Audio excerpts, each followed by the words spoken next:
Hey everyone, welcome back. You know how sometimes you pick up a book and it just changes the way you look at everything? Like a complete paradigm shift? Well, for me, one of those books was Jordan B. Peterson's 12 Rules for Life and Antidote for Chaos. Now, before you roll your eyes at rules, because come on, who needs more rules in this already chaotic life, right? Hear me out. This isn't your grandma's self-help book, nor is it a dry academic text. It's a profound, sometimes challenging, but incredibly insightful journey into how we can live better, more meaningful lives amidst the inevitable suffering and confusion of existence. Peterson dives deep into these ancient fundamental ideas of order and chaos. Think of it like the yin and yang symbol, two opposing principles, eternally juxtaposed, but each containing a seed of the other. Order is everything we know, the predictable, the familiar, our social structures, our routines, even the flag of our nation. It's safe, but if pushed too far, it can become tyrannical and stifling, leading to things like concentration camps or soul-devouring uniformity. And chaos, that's the unknown, the unexpected, the disruptive, the source of both new possibilities and terrifying destruction, like losing your job or being betrayed by a loved one. Our very existence is about navigating this boundary between them. Meaning, he argues, is found right there, on that dividing line between order and chaos, where you're stable enough but also open to transformation. So what did these rules do? They're not just abstract commandments. Peterson, much like the Bible, embeds its rules in dramatic tales. Tells stories drawing from mythology, psychology, biology, and even his own clinical practice to show us why these rules are crucial. They're a guide to operating in that space between order and chaos. They don't restrict us, they actually facilitate fuller, freer lives. In fact, the very process of writing these rules helped Peterson take his famous stand for free speech, suggesting their transformative power. This brings us to one of the book's absolute core messages: taking responsibility. Peterson argues that a whole generation has been bombarded with talk about rights. Rights, but what we truly yearn for, deep down, is the burden of responsibility. He famously states, Rule 6, set your house in perfect order before you criticize the world. This isn't just about cleaning your room, although he literally means that too. It's about looking at your own life, your habits, your relationships, your career, and identifying what you can fix, instead of blaming the world, your enemies, or the system. Why is this so hard for us to do? Well, he points out a disturbing truth: people often care more for their pets than themselves, diligently administering prescription medication to a dog but neglecting their own prescriptions. This points to a deep self-contempt, a kind of original sin stemming from our self-consciousness and our unique human capacity for malevolence, the ability to inflict suffering for its own sake.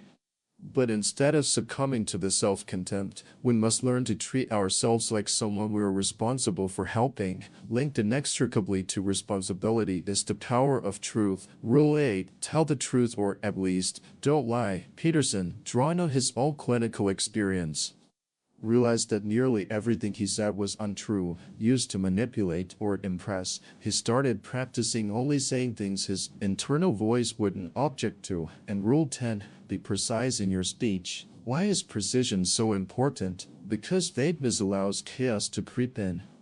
Lies, even small ones, aren't just minor misstatements, they're acts that corrupt your soul and the state. They accumulate, leading to increasingly false perceptions of reality, and ultimately, a hell where things fall apart. But how do you know your truth when we're all so complex? He suggests you fight it by paying attention to what truly bothers you, what you could fix and what you will fix. It's a constant process of self-correction, letting your old flawed ideas die in your stead, rather than desperately clinging to them.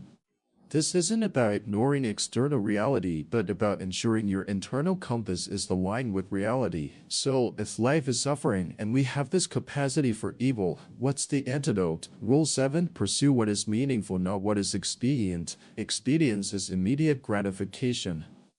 Short-term gain, like a monkey unwilling to unclip its hand from a jar of treats, even if it means getting caught. It leads to a demoted character. Meaning, on the other hand, emerges when you regulate and unify your impulses, aligning your actions with the higher good. It's a symphony of being, where past, present, and future align, and even suffering becomes a necessary and worthwhile part of building something truly mighty and good. He highlights figures like Socrates, who chose to pursue truth and meaning even in the face of death. Rather than resorting to expediency, becoming an eternal source of comfort, Peterson also takes on modern parenting and societal trends. Rule 5, controversially, is to not let your children do anything that makes you dislike them. This isn't about being cruel, but about genuine love and responsible socialization. Children desperately need attention and structure. Without it, they become poorly socialized, difficult to interact with, and more likely to go astray, much like the anecdote of the child at the airport who was screaming for attention, or to burn hamburgers cooked by his friend Chris as a passive-aggressive act. He argues against the idea that rules stifle creativity, suggesting instead that strict limitations actually facilitate creative achievement. And Rule 11, do not bother children when they're skateboarding.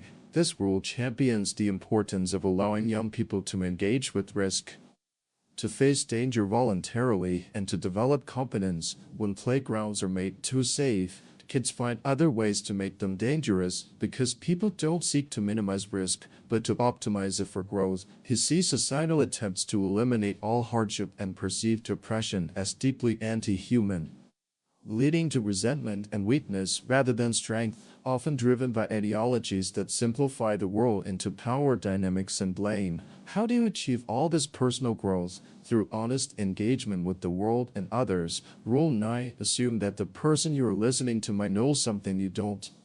He differentiates between mere advice and genuine conversation, which is an act of exploration and strategizing. It's about truly listening, summarizing what the other person said to their satisfaction, not just waiting to assert your own view. This process doesn't just help the other person, it helps you organize your own mind, shed old presuppositions, and evolve, because people organize their brains with conversation. It's a path to wisdom that goes beyond your own limited knowledge, by allowing your conversational partner to serve as your collaborator and your opponent. Finally, a crucial point about self-worth. Rule 4, compare yourself to who you were yesterday, not to who someone else is today. In our digitally hyper-connected world, it's easy to feel inadequate when constantly comparing ourselves to stellar others. There's always someone better, richer, more famous. This internal critic can be devastating. Peterson suggests that instead of seeing yourself as a total success or failure, recognize that there are many games in life, many ways to find meaningful engagement. The key is to aim small. Make tiny improvements each day and celebrate those small victories, like doing the dishes when you don't want to, and then rewarding yourself with a coffee. Your vision determines what you see, and by genuinely aiming for better, you start to perceive new possibilities that were previously hidden by your old desires and assumptions. He encourages you to use your pen of light to articulate your highest aim, knowing that where you aim determines what you see. So, what's the takeaway? 12 Rules for Life isn't just a list, it's a powerful framework for navigating the inherent difficulties of human existence. In a world that often feels polarized and uncertain, Peterson's message of radical individual responsibility, courageous truth-telling, and the pursuit of meaning feels more relevant than ever. He challenges us to confront our own internal chaos before we attempt to fix the world, reminding us that evil often stems from our own self-deception and refusal to grow. If you're looking for a book that will make you think deeply about your purpose, your relationships, and your place in the world, one that doesn't offer easy answers but equips you with tools to find your own, then I highly recommend picking this one up. It might just help you find the meaning that justifies life and its inevitable suffering. What will you write with your own pen of light?